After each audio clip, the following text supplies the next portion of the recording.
So what have you tried in the past to overcome your struggles with food? Have you tried the latest quick fix, tip, tricks, or hacks?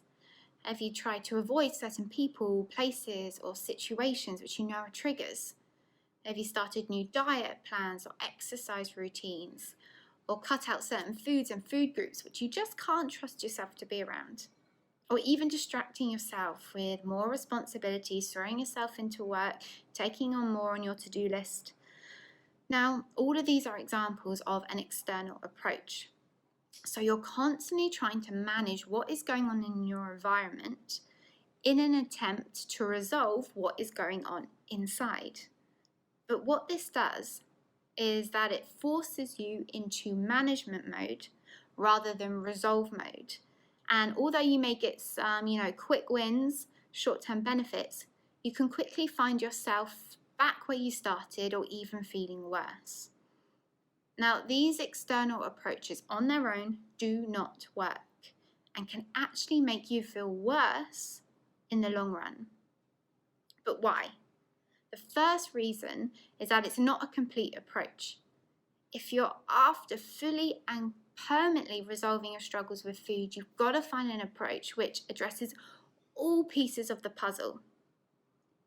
Focusing on just your behaviors is not going to cut it. The second reason is it's a band-aid solution which is giving you false hope. But the things that are causing those behaviors, the things which are driving your behaviors around food, are still left unaddressed. And the longer they're left unaddressed, the worse your problems will become and the worse you'll feel about yourself, regardless of how many band-aids you use.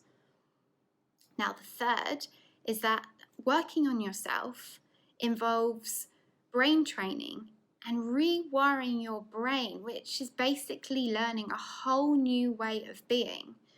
Now, this is very difficult to do on your own. You're likely to make mistakes, and this requires help from an expert who understands where you are and has been in your shoes. So to create permanent change, you have to place the focus off what is going on around you. So removing focus from people, places, situations, foods, anything in your environment, and start to shift your focus internally and looking at your core beliefs, your values, who you are as a person, learning to deal with your emotions from the inside out and taking control over your thoughts. Now, all of these things require a different approach. This approach is an inside-out approach, which addresses those core issues first, looking at what the drivers are of your behaviors rather than wasting your time, energy, and resources constantly trying to manage things in your environment. Because this is where you have the most control and can have the most impact. Now, the one thing I want you to know is that what you're going through right now is not a weakness. It's actually a huge opportunity.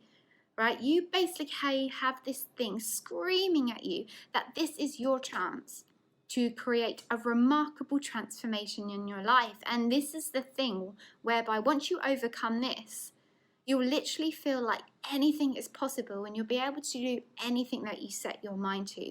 Just consider that.